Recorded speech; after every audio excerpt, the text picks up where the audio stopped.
नमस्कार दोस्तों जो हमारी ज्योग्राफी की क्वेश्चन सीरीज़ जो हमने स्टार्ट की थी उसमें अब मैं सीरीज़ को आगे बढ़ाते हुए पहले आपसे बात कर रहा हूँ इंडियन ज्योग्राफी की। सबसे पहला टॉपिक तो आपने एक पढ़ा था जिसमें हमने केवल ज्योग्राफी शब्द के बारे में बात की थी, भूगोल का अर्थ क्या है। अब मैं दोनों प्रकार की भूगोल की बात करूँगा, वर्ल्ड ज्योग्राफी और इंडियन ज्योग्राफी। तो पहले हम आज से इंडियन ज्योग्राफी के टॉपिक स्टार्ट कर रहे हैं। इंडियन ज्योग्राफी के बाद फिर हम बात करेंगे वर्ल्ड ज्योग्राफी की। तो देखिए, इंडियन ज्योग्राफी में आपका आज का सबसे पहला टॉपिक है और टॉपिक का नाम है भारत का सामान्य परिचय।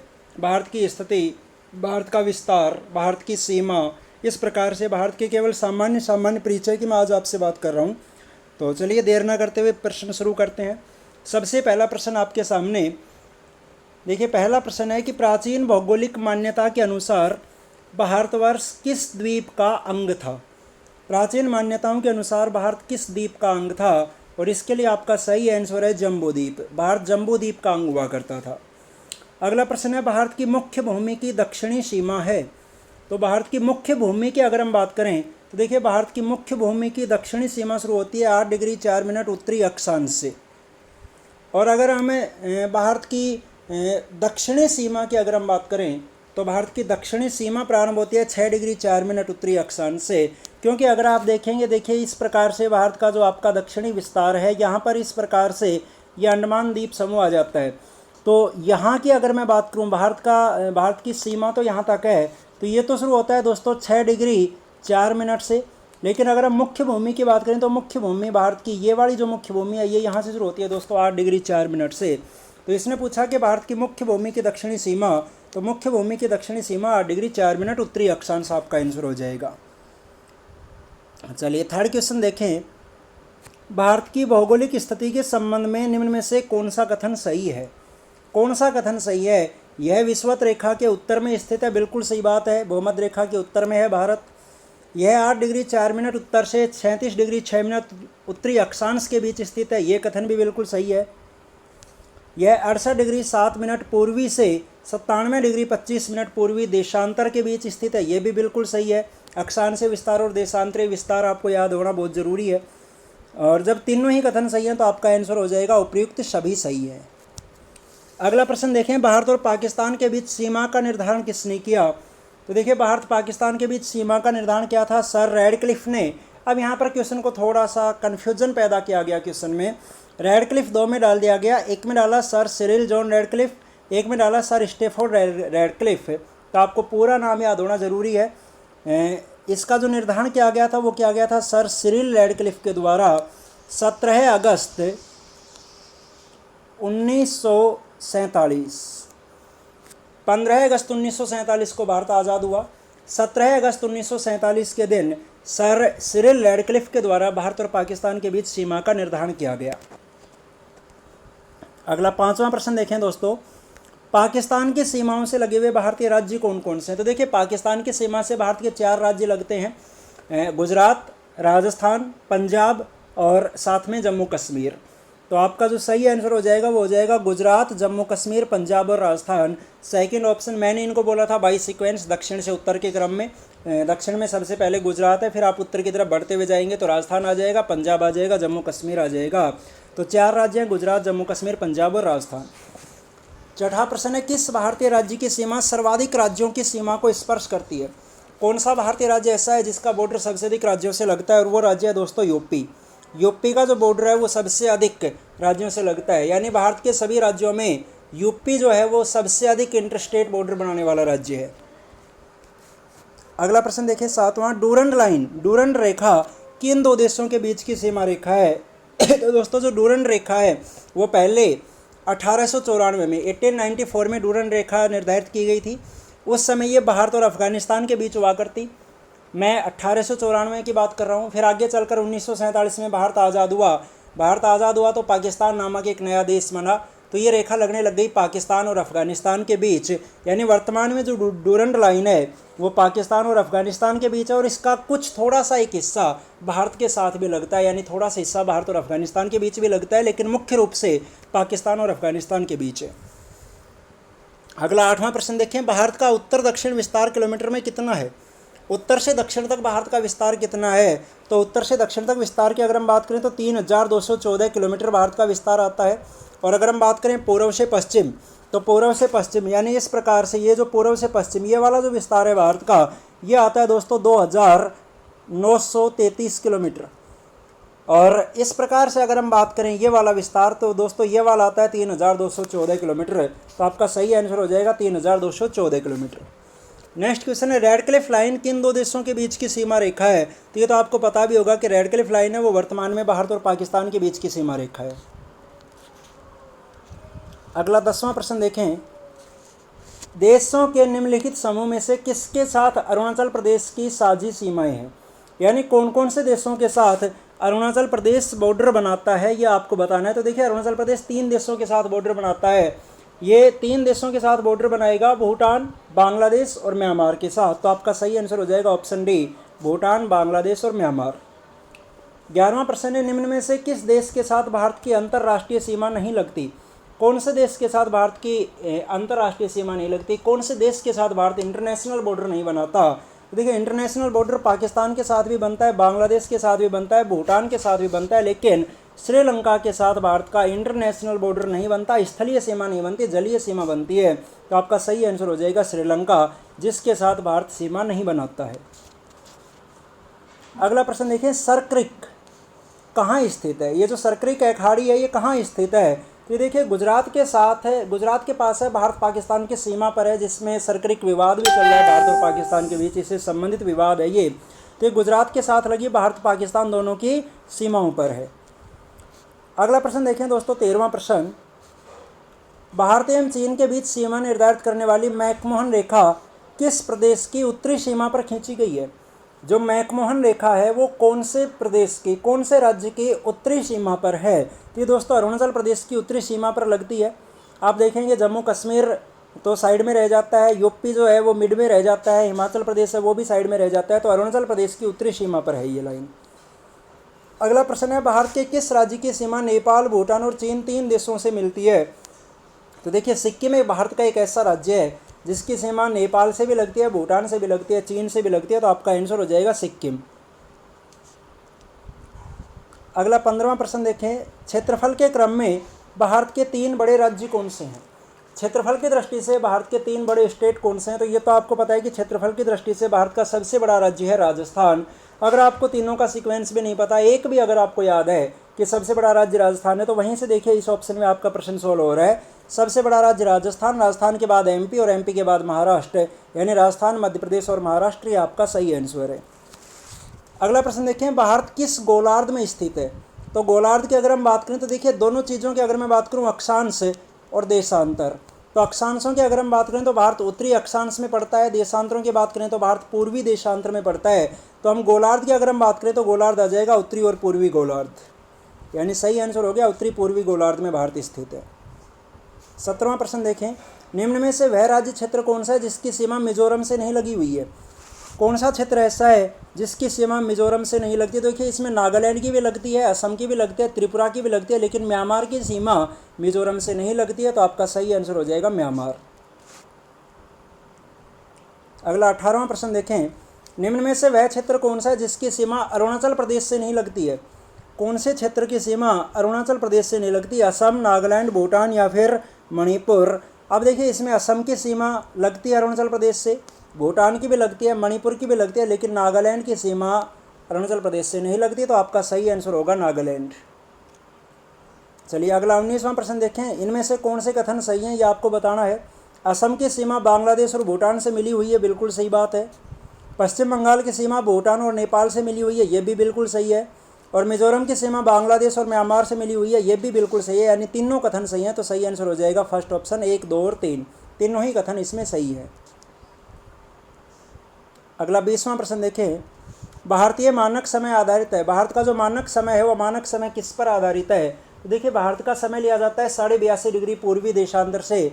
तो 82.5 डिग्री पूर्वी देशांतर, ये आपका सही आंसर हो जाएगा ऑप्शन 3। नेक्स्ट, भारत का प्रामाणिक समय या मानक समय उस स्थान का स्थानीय समय है जो स्थित है। यानी भारत का मानक समय किस स्थान से लिया जाता है? तो इलाहाबाद के समीप नैनी से लिया जाता है। तो आपका सही आंसर हो जाएगा इलाहाबाद के समीप। नेक्स्ट है, इंडियन स्टैंडर्ड टाइम और ग्रीनविच मीन टाइम में कितना अंतर है, IST और GMT में कितना अंतर है। तो देखिए IST और GMT में जो अंतर आता है वो आता है दोस्तों 5 घंटे 30 मिनट, 5.5 घंटे का अंतर आता है। जो भारत का मानक समय है, जो इंडियन स्टैंडर्ड टाइम है, वो GMT से 5.5 घंटे आगे चलता है, जिसमें 5.5 घंटे का अंतर आता है। अगला 23वां प्रश्न देखें, भारत के ध्रुव दक्षिणी भाग की भूमध्य रेखा से दूरी कितनी है। भारत का जो दक्षिणी भाग है उस दक्षिणी भाग की, देखिए इस प्रकार से भारत का दक्षिणी भाग, और ये जैसे अगर हम भूमध्य रेखा माने तो भूमध्य रेखा से ऊपर है भारत। तो ये पूछ रहा है कि इस दक्षिणी भाग की भूमध्य रेखा से दूरी कितनी है। तो दक्षिणी भाग की दोस्तों भूमध्य रेखा से जो यहाँ ये वाली दूरी है, ये वाली दूरी है दोस्तों 876 किलोमीटर है। तो आपका जो आंसर हो जाएगा वो सही आंसर हो जाएगा सेकंड ऑप्शन 876 किलोमीटर। अगला 24वां प्रश्न देखें, भारत की उत्तर से दक्षिण तक लंबाई पहले भी बता चुका हूँ 3214 किलोमीटर है, और भारत की पूर्व से पश्चिम तक लंबाई 2933 किलोमीटर। दोनों बातें मैंने आपको बता दी, इसी वीडियो में बताई थी। नेक्स्ट क्वेश्चन है, भारत की तट रेखा की लंबाई कितनी है। तट रेखा की लंबाई, अब देखिए दोस्तों इस चीज़ को आप थोड़ा समझ लीजिए। ये जो भारत का दक्षिणी हिस्सा जो है, जो इस प्रकार से ये जल से घिरा हुआ क्षेत्र, ये इस प्रकार से देखिए जल से घिरा हुआ है। तो यहाँ से लेकर यहाँ तक की ये जो तट रेखा है, ये तट रेखा दोस्तों 6100 किलोमीटर लंबी है, 6100 किलोमीटर लंबी।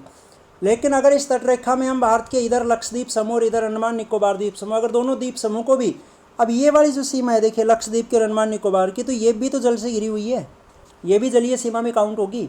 अगर हम इनको भी इसमें जोड़ दें 6100 में, तो जो कुल जलीय सीमा की लंबाई हो जाती है, वो कुल जलीय सीमा की लंबाई हो जाती है दोस्तों 7516 किलोमीटर। ध्यान रखना। अब इसने पूछा कि भारत के तट रेखा की लंबाई कितनी है। तट रेखा की लंबाई 6100 किलोमीटर है, लेकिन अगर ये पूछे कि द्वीप समूह सहित तट रेखा की कुल लंबाई कितनी है, तो द्वीप समूह सहित तट रेखा की कुल लंबाई आ जाएगी दोस्तों 7516 किलोमीटर, 7516 किलोमीटर। अगला 27वां प्रश्न देखें, भारत का क्षेत्रफल विश्व के कुल भौगोलिक क्षेत्रफल का कितना है। ये 2.4%, आपको याद भी होगा, कुल क्षेत्रफल का 2.4% भारत का क्षेत्रफल है। नेक्स्ट है, भारत की प्रादेशिक व जल सीमा समुद्र तट से कितने समुद्री मील की दूरी पर है। तो भारत की जो जलीय सीमा लगती है समुद्री मील की अगर हम बात करें तो वो 12 नॉटिकल मील तक लगती है, 12 नॉटिकल मील ही आपका आंसर होगा। अगला देखें दोस्तों 29वां क्वेश्चन, निम्नलिखित भारतीय राज्यों में से किससे होकर कर्क रेखा नहीं गुजरती, यानी कौन से राज्य से होकर कर्क रेखा नहीं जाती है। देखिए कर्क रेखा MP से भी जाती है, गुजरात से भी जाती है, झारखंड से भी जाती है, UP से कर्क रेखा नहीं गुजरती। तो सही आंसर हो जाएगा आपका उत्तर प्रदेश। उत्तर प्रदेश से कर्क रेखा नहीं गुजरती है। नेक्स्ट क्वेश्चन पूछ रहा है, कौन सी अक्षांश रेखा भारत के मध्य से होकर गुजरती है। तो ये तो अभी हम बात कर रहे थे कर्क रेखा। कर्क रेखा भारत के लगभग बीचों बीच गुजरती है, जो 23.5 डिग्री उत्तरी अक्षांश जो कर्क रेखा है वो भारत के लगभग बीचों बीच गुजरती है। अगला 31वां प्रश्न देखें, कर्क रेखा भारत के कितने राज्यों से होकर गुजरती है। तो ये दोस्तों 8 राज्यों से होकर गुजरती है। कर्क रेखा भारत के 8 राज्यों से जाती है, जिसमें मिजोरम, त्रिपुरा, पश्चिम बंगाल, राजस्थान, गुजरात, मध्य प्रदेश, छत्तीसगढ़ और झारखंड, 8 राज्यों से कर्क रेखा गुजरती है। नेक्स्ट दोस्तों, भारत का वह राज्य जिससे होकर कर्क रेखा गुजरती है। तो अभी मैंने 8 राज्य बोले, उनमें आया झारखंड। तो झारखंड से कर्क रेखा गुजरती है, बाकी इन तीनों राज्यों से कर्क रेखा नहीं गुजरती। अगला प्रश्न देखिए, निम्न में से कौन सा भारतीय राज्य कर्क रेखा के उत्तर में स्थित है। कौन सा भारतीय राज्य ऐसा है जो कर्क रेखा के उत्तर में है। तो अगर इन चारों ऑप्शंस की अगर हम बात करें तो इनमें से मणिपुर ऐसा पड़ेगा जो कि कर्क रेखा के उत्तर में आ जाएगा, नॉर्थ में आ जाएगा। तो आंसर हो गया मणिपुर। नेक्स्ट है दोस्तों, निम्न में से कौन सा नगर कर्क रेखा से निकटतम दूरी पर है। कर्क रेखा से सबसे नज़दीक कौन सा नगर है। तो सबसे नज़दीक पड़ता है दोस्तों अगरतला। सही आंसर हो गया अगरतला। अगला 35वां क्वेश्चन देखें, भारत के कितने राज्य तट रेखा से लगे हुए हैं। ये जो भारत की तट रेखा है इधर और इधर, तो देखिए इधर यहाँ से लेकर यहाँ तक 5 राज्य लगते हैं और इधर लगते हैं वो 4 राज्य लगते हैं। तो इस प्रकार भारत के कुल मिलाकर 9 राज्य तटीय रेखा से लगे हुए हैं।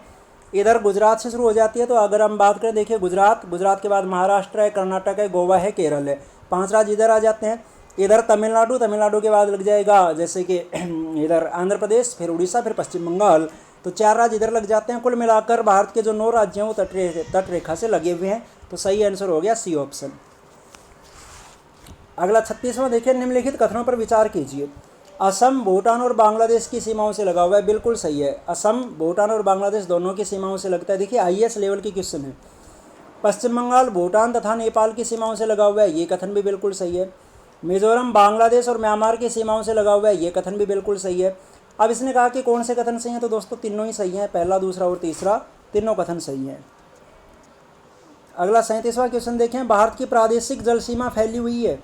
जो भारत की प्रादेशिक जल सीमा है वो फैली है, तो अभी मैंने आपको बताया था 12 नॉटिकल मील तक भारत की प्रादेशिक जलीय सीमा है। नेक्स्ट है दोस्तों, निम्न में से वह राज्य कौन सा है जिसकी सीमा म्यांमार से नहीं मिलती है। कौन सा राज्य ऐसा है जिसकी सीमा म्यांमार से नहीं मिलती, तो देखिए इसमें मिजोरम की भी मिलती है म्यांमार से, नागालैंड की भी मिलती है, मणिपुर की भी मिलती है, असम की सीमा म्यांमार से नहीं लगती। भारत का मानचित्र आप देखेंगे तो ऑटोमेटिक क्लियर हो जाएगा। अगला 39वां प्रश्न देखें, भारत के राज्यों का निम्न में से कौन सा एक युग्म सबसे पूर्वी और सबसे पश्चिमी राज्यों को दर्शाता है। कौन सा जोड़ा सबसे पूर्वी और सबसे पश्चिमी राज्य को दर्शाता है, तो देखिए भारत का सबसे पूर्वी राज्य अरुणाचल प्रदेश है, तो सबसे पश्चिमी राज्य गुजरात है, यानी आंसर हो गया डी ऑप्शन, अरुणाचल प्रदेश और गुजरात। दोस्तों बहुत मेहनत आप लोगों के लिए एक तरीके से की जा रही है। अगर आपको वीडियो पसंद आ रहा है तो प्लीज़ चैनल को सब्सक्राइब करके बेल आइकन ज़रूर दबा दें, ताकि आगे जितने भी वीडियो डाले जाएँ उनका नोटिफिकेशन आपको मिल जाए। और वीडियो को ज़्यादा से ज़्यादा शेयर करें अपने दोस्तों के पास। मैं ये नहीं कहूँगा कि लाइक करें, लेकिन आप शेयर करें ताकि हर एक आदमी इसका फ़ायदा ले सके। अगला प्रश्न देखिए, कोंकण तट कहाँ से कहाँ तक विस्तृत है। तो कोंकण तट लगता है दोस्तों गोवा से लेकर दमन तक। गोवा से लेकर दमन तक का जो तट है वो कहलाता है दोस्तों कोंकण तट। देखिए मैं आपको बता देता हूँ, जैसे ये जो भारत की तटीय सीमा है, अब यहाँ पर लग गया कन्याकुमारी, नीचे ही नीचे कन्याकुमारी लग गया। इधर गुजरात का लगता है कच्छ, गुजरात का कच्छ, और यहाँ पर कोलकाता में नदी बह रही है दोस्तों हुगली नदी, यहाँ नदी आ जाती है कृष्णा नदी।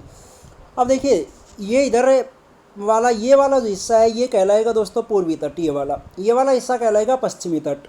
तो इसको हम 3 भागों में बांट कर चलते हैं, इसको हम 2 भागों में बांट कर चलते हैं। ये यहाँ से कच्छ से लेकर दमन तक का जो हिस्सा है वो कहलाता है दोस्तों सौराष्ट्र तट। फिर दमन से लेकर यहाँ गोवा तक का जो हिस्सा है वो कहलाता है कोंकण तट। गोवा से लेकर कन्याकुमारी तक ये वाला हिस्सा कहलाता है दोस्तों मालाबार तट। इधर ये हुगली नदी है, ये कृष्णा नदी है, हुगली से लेकर कृष्णा तक का हिस्सा ये कहलाता है उत्तरी सरकार तट, और ये कृष्णा से लेकर ये कन्याकुमारी तक का ये हिस्सा कहलाता है दोस्तों कोरोमंडल तट। तो इसने पूछा कि कोंकण कहाँ से कहाँ तक है, तो मैंने आपको बताया गोवा से लेकर दमन वाला ये वाला जो हिस्सा है ये कहलाता है दोस्तों कोंकण तट। अगला 41वां प्रश्न देखिए, भारत के निम्नलिखित राज्यों की अंतर्राष्ट्रीय सीमाओं पर ध्यान दीजिए। ये राज्य हैं और आपको बताना है कि इनमें से किन राज्यों की अंतर्राष्ट्रीय सीमा 3 देशों के साथ है। कौन कौन से राज्य ऐसे हैं जिनकी अंतर्राष्ट्रीय सीमा 3 अलग अलग देशों के साथ लगती है। अब इसमें देखिए आप,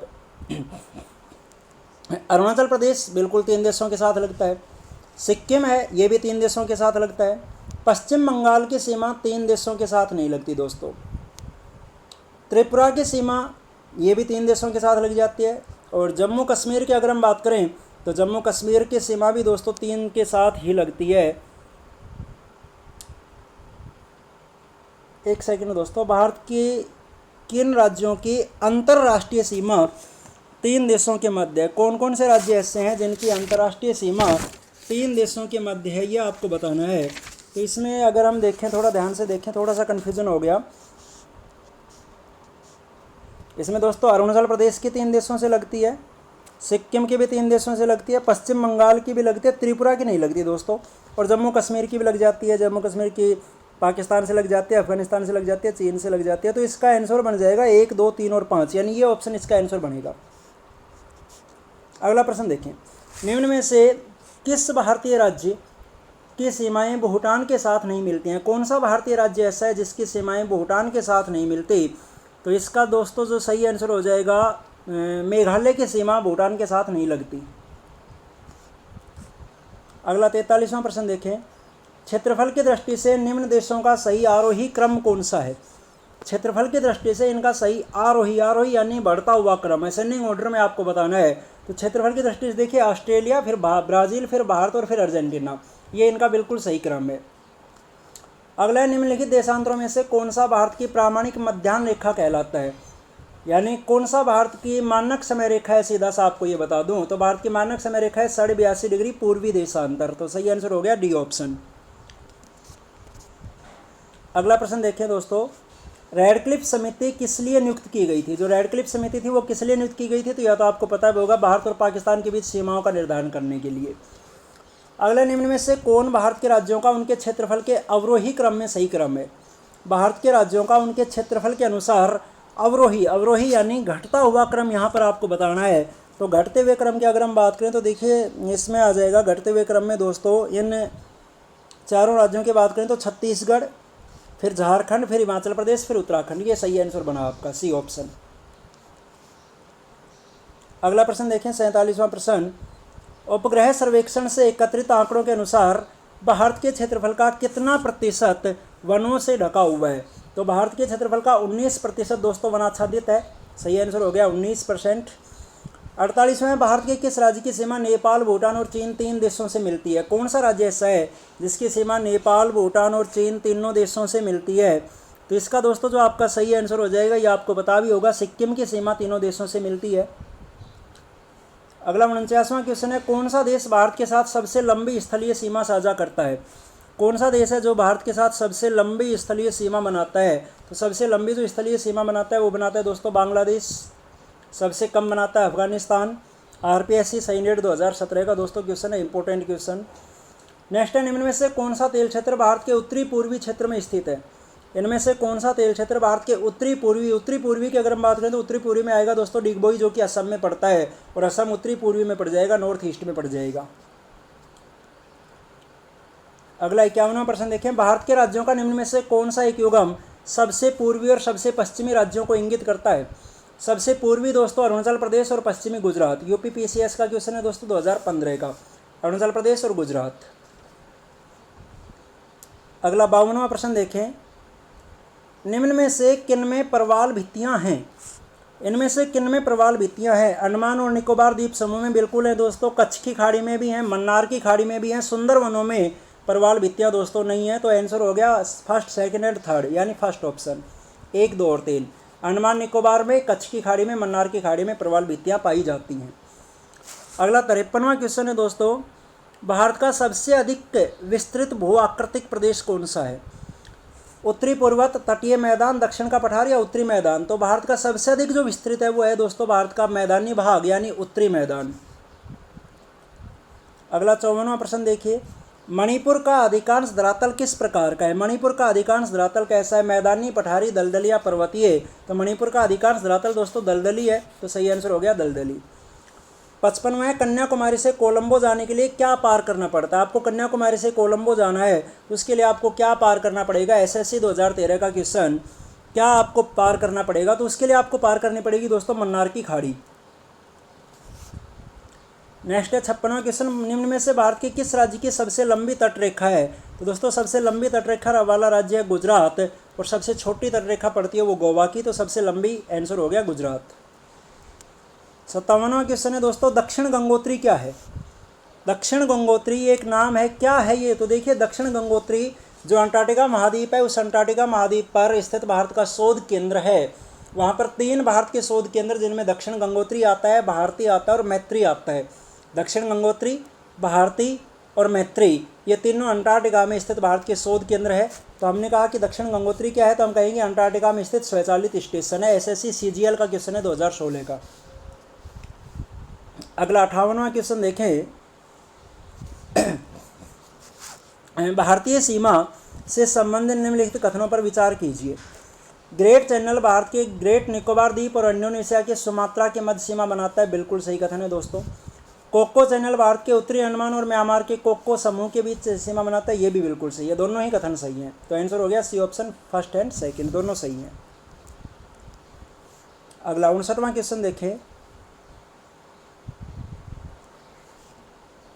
59वां क्वेश्चन है, भारत के निम्नलिखित राज्यों में से उन्हें पहचानिए जहां से कर्क रेखा गुजरती है और उन्हें पूर्व से पश्चिम के क्रम में लगाइए। अभी देखो इसमें 2 चीज़ें हमारे सामने आ गई। सबसे पहले तो उनको छांटो जिनसे कर्क रेखा जाती है। तो देखिए कर्क रेखा दोस्तों गुजरात से भी जाती है, पश्चिम बंगाल से भी जाती है, यूपी से नहीं जाती, झारखंड से जाती है, मध्य प्रदेश से जाती है और बिहार से जाती है और छत्तीसगढ़ से जाती है दोस्तों। तो इसमें अब ये कह रहा है कि इनको पूर्व से पश्चिम के क्रम में लगाइए।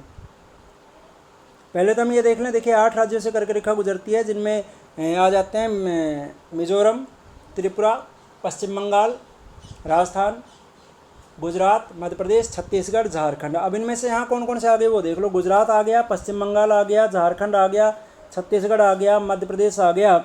यानी इन 7 ऑप्शन हमारे पास हैं, जिनमें से 5 राज्यों से कर्क रेखा गुजरती है। यूपी और बिहार से कर्क रेखा जाती नहीं है दोस्तों। तो अब इन्हें हमें लगाना है पूर्व से पश्चिम के क्रम में। तो अगर इनके पूर्व से पश्चिम के क्रम की बात करें तो सबसे अधिक पूर्व में दोस्तों जो आएगा वो लास्ट में आ गया पश्चिम बंगाल। और फिर पश्चिम बंगाल के बाद दोस्तों आ जाएगा, पश्चिम बंगाल के साथ पश्चिम की तरफ बढ़ेंगे तो झारखंड आ जाएगा।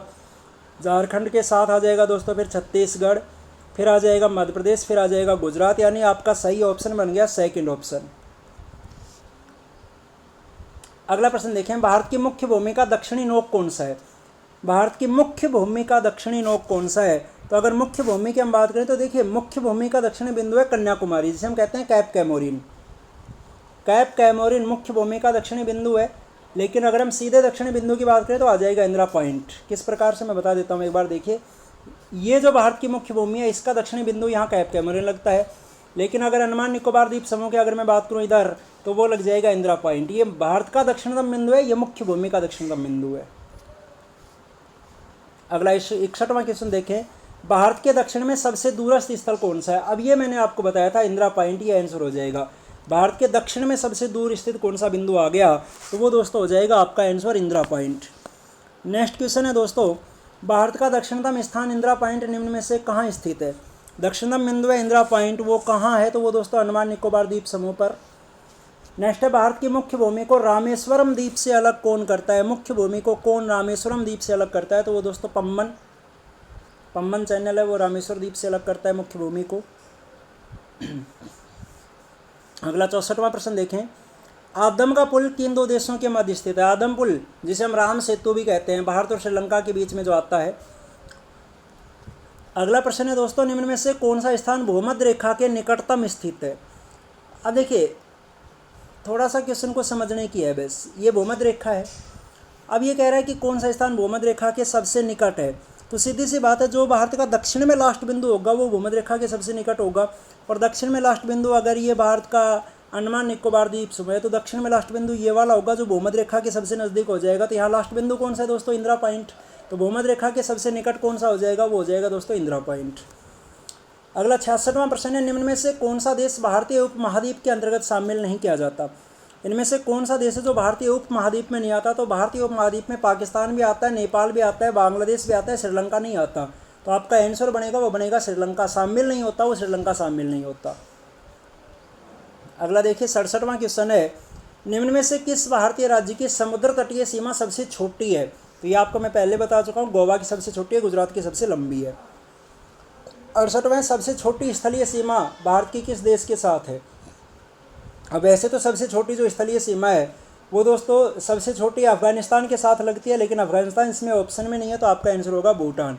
मैं आपको बता देता हूँ, देखिए, बांग्लादेश सबसे लंबी, फिर चीन, फिर पाकिस्तान, फिर नेपाल। ये एक शब्द बन गया बचपन। बांग्लादेश, चीन, पाकिस्तान, नेपाल।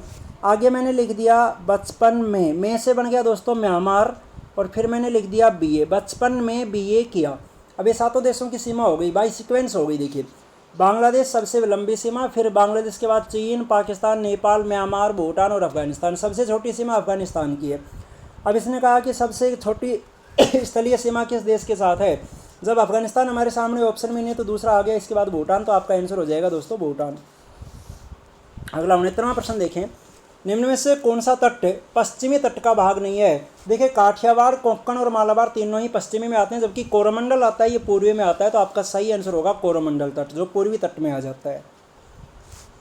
अगला प्रश्न आप देखें 17वां क्वेश्चन, भारतीय उपमहाद्वीप मूलतः एक विशाल भूखंड का भाग था जिसे कहा जाता था।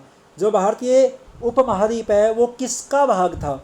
जैसे पहले 2 मुख्य रूप से जो पृथ्वी हुआ करती है, जिसे पेंजिया कहा गया, उसके मुख्य रूप से 2 हिस्से अंगारा लैंड और गोंडवाना लैंड। तो ये पूछ रहा है कि जो भारतीय उपमहाद्वीप है वो किसका अवशेष है? तो वो गोंडवाना लैंड का दोस्तों अवशेष है।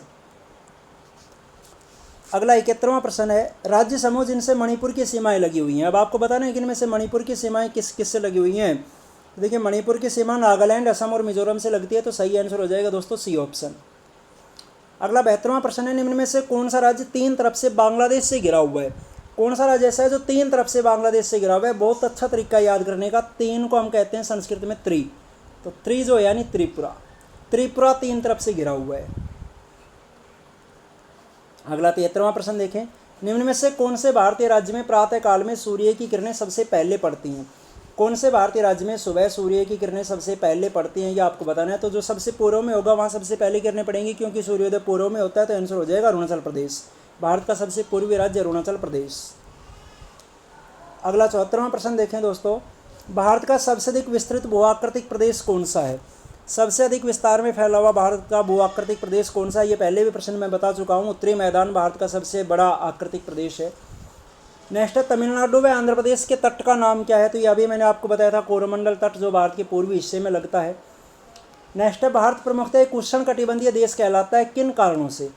भारत उष्ण कटिबंधीय देश किन कारणों से कहलाता है? किसकी वजह से? इसके अक्षांशीय विस्तार की वजह से, क्योंकि भारत का जो अक्षांशीय विस्तार है 8 डिग्री 4 मिनट से 37 डिग्री 6 मिनट, वो मुख्य रूप से उष्ण कटिबंध में आता है, इसलिए भारत को उष्ण कटिबंधीय देश कहा जाता है। अगला 77वां क्वेश्चन है, भारतवर्ष आकार में विश्व क्रम का, पूरे विश्व में भारत का जो आकार में क्रम है वो कौन सा है दोस्तों? 7वां, तो 7वां सबसे बड़ा देश हो जाएगा। अगला एसएससी 2010 में पूछा हुआ प्रश्न, भारत के लिए समुद्री मार्ग की खोज का श्रेय किसे जाता है? भारत के लिए समुद्री मार्ग की खोज किसे की थी? जिस पुर्तगालियों ने की थी दोस्तों। पुर्तगालियों को, एक ऐतिहासिक क्वेश्चन आपको बता दूं, इतिहास का क्वेश्चन, पुर्तगालियों को समुद्री लुटेरा भी कहा जाता है, इन्होंने ही भारत के लिए समुद्री मार्ग की खोज की थी। अगला 79 क्वेश्चन, पूर्वी तटीय मैदान का एक अन्य नाम क्या है? तो दोस्तों पूर्वी तटीय मैदान को कोरोमंडल तटीय मैदान भी कहा जाता है, ये आपका आंसर हो जाएगा। अगला प्रश्न देखें, भारत के भौगोलिक मानचित्र कौन तैयार करता है? एसएससी 2011 का क्वेश्चन, इंपॉर्टेंट क्वेश्चन है। भारत के भौगोलिक मानचित्र कौन तैयार करता है? ये किए जाते हैं दोस्तों भारतीय सर्वेक्षण विभाग द्वारा, डी ऑप्शन। अगला प्रश्न, झारखंड किस गोलार्ध में स्थित है? तो झारखंड की अगर हम बात करें, गोलार्ध की बात कर रहे हैं, तो जब पूरा भारत ही उत्तरी गोलार्ध में है, तो झारखंड तो दोस्तों अपने आप ही उत्तरी गोलार्ध में आ जाएगा। अगला प्रश्न है, मन्नार की खाड़ी किसके तट के साथ अवस्थित है? जो मन्नार की खाड़ी है वो किसके तट के साथ है? तो ये मन्नार की खाड़ी दोस्तों तमिलनाडु के साथ लग जाती है, तमिलनाडु के तट के साथ। अगला प्रश्न है 83वां क्वेश्चन, भारत के पश्चिमी तटीय मैदान के उत्तरी भाग को जिस अन्य नाम से जाना जाता है वो कौन सा नाम है? पश्चिमी तटीय मैदान का उत्तरी भाग, देखिए क्वेश्चन को समझने की कोशिश करना। पश्चिमी तटीय मैदान का उत्तरी हिस्सा, तो उत्तरी हिस्सा कहलाता है कोंकण तट, जबकि दक्षिणी हिस्सा कहलाता है मालाबार तट। अगला देखें 84 क्वेश्चन, संरचनात्मक रूप से मेघालय क्षेत्र किसका भाग है? जो मेघालय क्षेत्र है वो दोस्तों किसका भाग है, ये आपको बताना है। तो मेघालय दक्कन के पठार का हिस्सा आता है दोस्तों। अगला है 85वां क्वेश्चन, भारत का कौन सा राज्य है जिसका वन आच्छादित क्षेत्रफल सबसे अधिक है? यानी भारत के कौन से राज्य में सर्वाधिक वन प्रतिशत पाए जाते हैं, ये आपको बताना है। तो वो मध्य प्रदेश में दोस्तों सर्वाधिक वन। और अगला क्वेश्चन दोस्तों यूजीसी नेट का क्वेश्चन, निम्न में से कौन सा क्षेत्र आकारी या समांगी क्षेत्र है? इनमें से कौन सा क्षेत्र आकारी है? तो वो दोस्तों असम घाटी को कहा जाता है, असम घाटी इसका आंसर हो जाएगा। ये दोस्तों हमने कुछ एक प्रश्नों की यहाँ पर बात की है भारत के सामान्य परिचय को लेकर, लगभग 85-86 क्वेश्चन की। अब कल हम बात करेंगे अगले टॉपिक पर। अगला टॉपिक आपका होगा भारत के पर्वत, पठार और मैदानों को लेकर, कल मैं बात करूँगा आपसे। धन्यवाद दोस्तों।